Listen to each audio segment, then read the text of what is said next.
Hi there. Welcome to First Look. Thanks for being here today. We're in Lent now, and so we're just thinking about everything, reflecting, and we're trying to figure it out. We're trying to understand who on earth we are. And we're entering into week 2, and we're beginning what I've been calling confessions, and which is our current sermon series. And if you've been doing this along the way, you know that I've been basically thinking through some things that I haven't thought about as much in the past. That's what we did in Advent. That's what we did in Lent, like trying to look at Jesus and who he is and who he grew up being and the world that he lived in, just looking at that from a different perspective. And Lent is kind of an opportunity to look at ourselves at a different perspective. And so that's what we're up to. So I'm trying to approach this season with a little vulnerability, telling some stories or trying to talk out loud to you about, here are things I've struggled with, or here are things that I'm, are just a part of what it's like to be me, and hopefully that helps you do the same thing in your own life, with other people, with your family, etc. Today's beverage is brought to you by V8, because evidently that's who I am now, is that occasionally I drink things like that. So I've had plenty of coffee today, so don't worry, that's still there. Also, is anyone tracking, do I wear the same thing every time? I'm hoping that I don't have like an outfit on Monday or Tuesday, so that I'm actually wearing different things. Anyway, we're also playing my favorite game, which is, when is Ben going to get a haircut? That's always one of the subtext. First look. Anyway, so today we're another familiar passage. We talked about the temptation of Jesus in the wilderness, and now we're talking about John 3. So I like, again, you've heard me say it before, I like talking about passages that we feel like we know as well as we could know anything. And John 3:16, could there be any more quintessential, we know this passage, than that? I think we've talked about it a little bit differently. We, like the collective church, has kind of talked about that story slightly differently over the years. I think we talk about it from a salvation standpoint, obviously, but we also I think talk about the language that's used in the passage a little differently than we used to, and that will make sense hopefully in a minute. So part of what we, I think, focus on, of course, when it comes to this, and there's a good reason why this John 3 passage is presented to us in Lent, is that it's someone approaching Jesus, this Nicodemus person, approaching Jesus and trying to understand his own salvation, or what does salvation mean, or what does it mean to be a part of the family of God, so to speak. And this is someone, of course, who, if anyone was going to know, it would be someone like him, because he was a religious expert. He was, as prominent a person in the faith as you could get. And so Jesus is having this conversation with him, in the dark of night, because it was dangerous for him to be speaking with Jesus. And they're talking about really important things. And Jesus is doing, again, the kinds of things that we're used to him doing, which is, I don't want to say speaking in riddles. I don't like to, but it's speaking in a way that the person who he's speaking to is trying to figure out what on earth he's talking about. And we have this kind of omniscient view of what he's saying, much like we do at the story of the woman at the well, where he's like, do you want living water? And she thinks he's talking about H2O, and of course he's not talking about that at all, really. in the same thing about being born again. Um, he's not talking about literally being born again another time. He's talking about something bigger, a broader concept. So, but instead of talking to someone who, you wouldn't blame for not understanding what he was talking about, this time he's talking to someone who, if they were able to see the broader picture, it would be someone like Nicodemus. And I think this story, on some levels, the reason why this passage, John 3:16, that specific verse, gets pulled out is kind of like, if you had to say, what is our faith about? You might say it's about that. And I don't know that I could argue against that, but I think it does say something about the way that we understand ourselves. Because if you think about, the classic example is like, you see the signs at football games or whatever, then this is the passage that people would talk about, which I think is very intriguing. Because it means that if we think of John 3:16 as like the verse, if you were going to pull something out of Scripture and that would be the one passage that you would look at, no one told us to do that but us, right? God wasn't like, and this is the most important thing that you could know, is this. In fact, it's not at all. And that's not me saying it, that's Jesus saying it. Because when asked what the greatest commandment is, it's not, he doesn't point to anything that has to do with this. Love the Lord your God with all your heart, your strength, your mind, your soul, and love your neighbor as yourself. And yet this is the passage that you and I can quote. I can't tell you the exact chapter and verse of that passage, that golden rule piece. But if anything, is the passage that we have to understand about what it means to be a person of faith.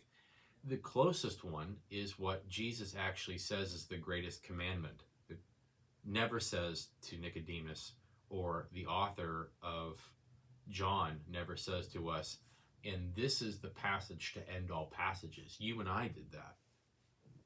Which says a little bit about us, that we think about salvation as the ultimate element of what we're doing. That like, all of this is good, but what happens to us after we die that's really why we're doing this. Like, our lives wouldn't be worth sacrificing in this way if there wasn't some reward for us later on. Now, I can't deny the importance of that. I think about, death and dying and eternity as much as the next person. But I also recognize that Jesus talks about the greatest commandment being those things: love God and love people. And one feels like it has a more individual, one-on-one slant. John 3:16 feels like it's about me, even though it starts off with, for God so loved the world. It's a collective.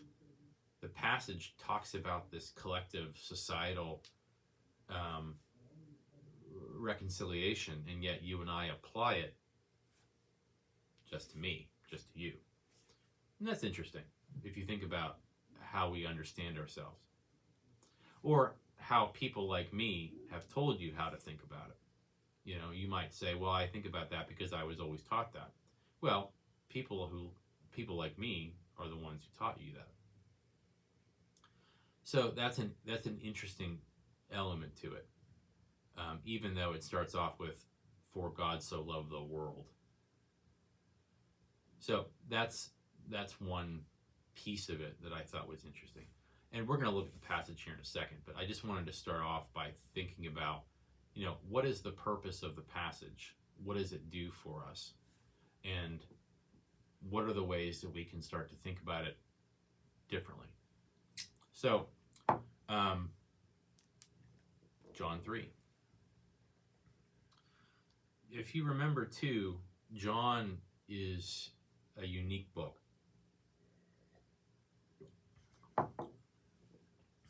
4 Gospels, Matthew, Mark, and Luke, they call the synoptic Gospels, meaning they're similar, synonyms. They have similar structures, similar storylines, relatively similar visions for the life and time of Jesus. John looks at Jesus, looks at the life of Jesus from a very different perspective. And we know that for a lot of reasons, but one of the reasons is not this passage, but is the first chapter that talks about, in the beginning was the Word, and the Word was with God, and the Word was God. Looking at Jesus from a much broader perspective, as a more eternal, the eternal nature of Jesus, the omniscient, omnipresent, always was element.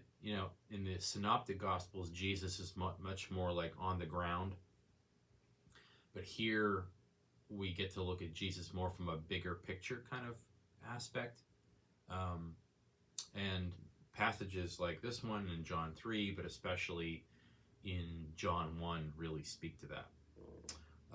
So just reminding you of a way that we look at Jesus through different contexts and through different books, and John is unique because it's not one of the synoptic gospels. It's kind of an outlier of the 4.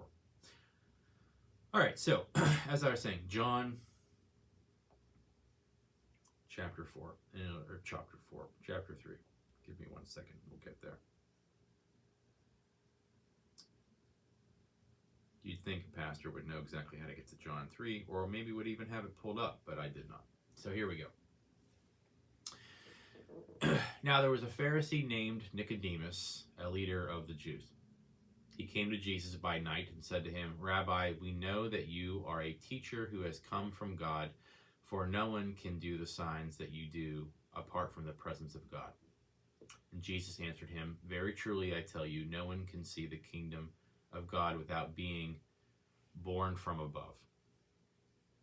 Put a pin in that for a second, but let me talk about the first part of the passage. Nicodemus is a religious leader, right? He's a Pharisee. As far as I remember, he's also a part of the Sanhedrin, which is the court, basically the religious court that would have tried Jesus.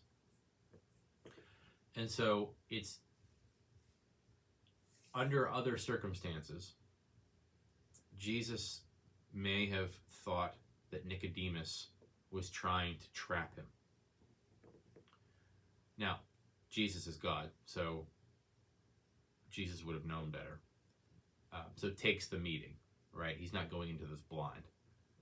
So takes the meeting with Nicodemus, and I guess doesn't have to worry about the idea that Nicodemus maybe is trying to trap him or trying to trick him, or, hey, come and meet me, and then he's really just going to, arrest him or something. Jesus must understand that Nicodemus is being genuine, or otherwise maybe doesn't take the meeting, because it's not the right timing yet. So that's the first element of this, is that Jesus must have clearly understood that Nicodemus was asking him a genuine question. And I think even the fact that Nicodemus asks him the question is intriguing, because one, it was dangerous. Clearly, he meets him at night. But two, we don't often seek answers that don't benefit us directly. And you and I live in a world that's very politicized, and we stay on our side of the fence most of the time, and we don't seek answers that we don't want the answer to. We stay insulated. We don't want to expand beyond our own worldviews very often. We like the world the way that we've ordered it, um, and usually in that world we are either innocent or we are the hero, or what we're a part of is the hero. We like to think about where we live, the country we live in, the world, or the life that we live as good, and our actions as good and justified. And whenever we are forced to look outside of our own worldviews or our own perspective, we get nervous, or we make excuses, or we get defensive. That's typically what we do. I do, you do. Um, and that's why some of us watch this news over here, and some of us watch this news over here, because it reminds us that we're okay, and that whatever we think is the right thing to think. And Nicodemus decides on his own that he's not going to do that. That he thinks there's something to this Jesus person, and he needs to try to figure it out for himself, which is rare in the world to do. So that's the first part of the story that I find intriguing, is just the idea that someone goes against the grain and actually does something out of a genuine concern for his own well-being and the well-being of people around him. And then there's this idea in this passage that I think is really fascinating, that I think up until a handful of years ago I never really heard talked about. And that was the idea that Jesus presents when it says, you can't know God unless you're born again or born from above. And so the Greek can mean either one. And I think it's not wrong to say born again. There's context within the passage that I think lends itself to that. But I also think, understanding that it can also mean that, mean born from above, probably means that it doesn't mean one or the other. It's probably meant to be a dual meaning, or multiple meanings, right? Layered kind of meanings. It doesn't have to be black and white, this or that, one or the other. It can be both. And I think what makes me very comfortable thinking about Jesus saying you have to be born from above or born again is that there's something individual about that. We talked about that in the beginning, that we think about this passage as being quintessential and being, the center importance, because it has to do with my salvation and my relationship with God, kind of one-on-one. But depending on how we read the passage, it very quickly becomes not an individual kind of thing, but a collective thing. Not only because Jesus says, for God so loved the world, but because being born from above wouldn't just be me. We think about birth, of course, as something that happens to one of us. It happens to me individually, an individual journey.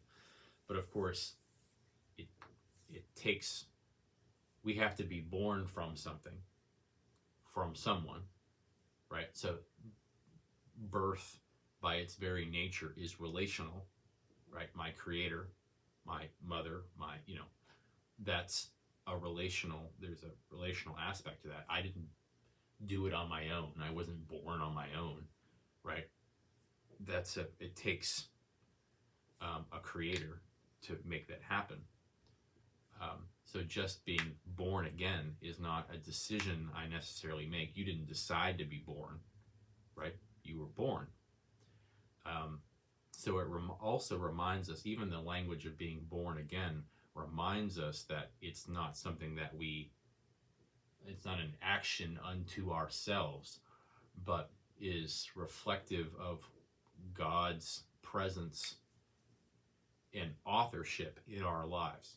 And that's an important piece to remember, especially as a Presbyterian. We talk about how we respond to God, that God is the initiator, the author, the creator of things, whether it's our faith or our salvation or whatever. It always starts with God, and then we respond. We're responsive, right? And being born again is the same thing. So there's that element to it. Sometimes we talk about that John 3:16 passage like I raise my hand, I make that decision, I'm responsible for my own salvation, when in fact, none of us can be born without there being a creator. So that's important. But I think also we can think about this passage if we think about the born from above element. When we think about being born from above, we think about something that feels eternal. We think about heaven. We think about the place where God dwells, right? That whatever we're talking about, that we cannot be saved unless we are born from above, meaning that God initiates within us the capacity for, or the state of being that we are saved. And, I don't think about that heavenly realm as this individual thing. Whenever we talk about heaven, or we talk about above, or we talk about the place where God dwells, we never talk about it just me, right? We might talk about getting there or salvation as a personal one-on-one thing, but we're always talking about, like, I'm going to go see my family, or they're waiting for me, or the seat at God's table, or we always talk about, or the heavenly host, or like glorifying God. We always talk about God. We always talk about heaven or eternity in these collective, the new heaven and the new earth. We always talk about it in broader terms than just our individual relationship with God.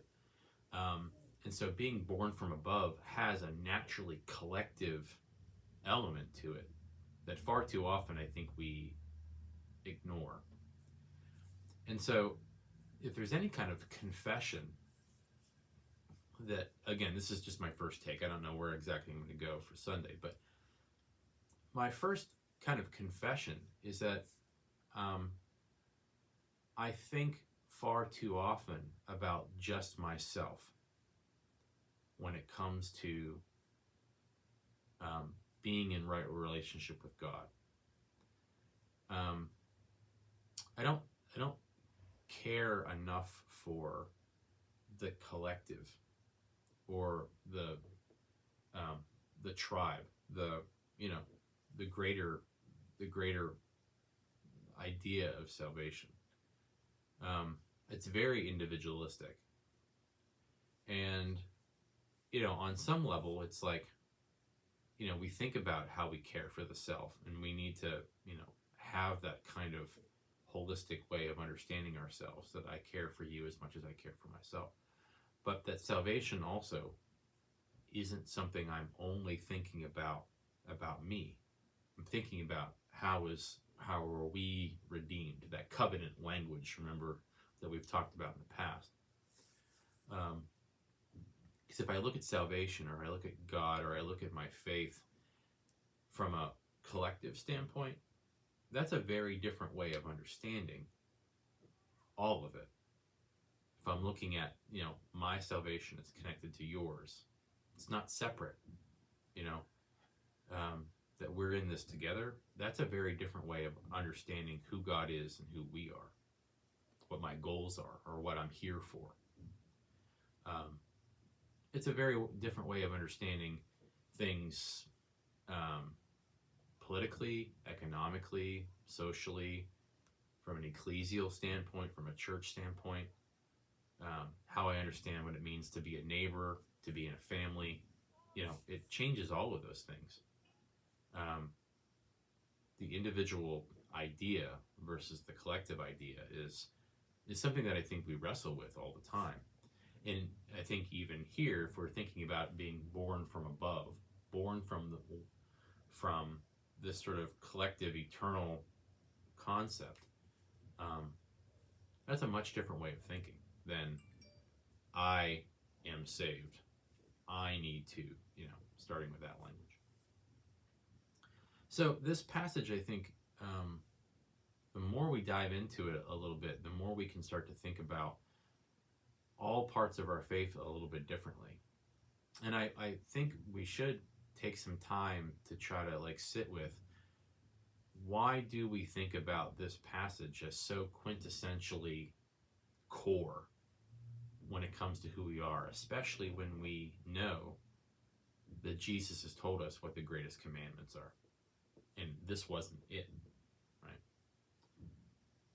It's loving God and loving neighbor. And it's just interesting. It says a little bit about who we are. And I don't know that that's always been true. I think we think about the ways that we approach the world like they've always been true. People have always thought about faith the way that we think about them now, but that's, that changes over time as well. So that's where I'm starting for this week. That's kind of what I'm thinking about. So I appreciate you thinking through those things with me. I think it's hard to approach anything with our faith like Nicodemus approaches it, to assume that the way that I view the world could be limited, maybe not wrong, but like that I only see a part of the puzzle instead of the whole. And that I could be vulnerable enough to say, maybe I need to learn more, understand more about your experience in order to gain a fuller picture of who God is. So, thanks for doing that with me. Thanks for thinking through that with me. Thanks for being a part of this. Thanks for being vulnerable enough to kind of work through your faith out loud. Thanks for being here with me as we take a first look at this passage. And I'll see you next time for our next installment. Until then, see you later.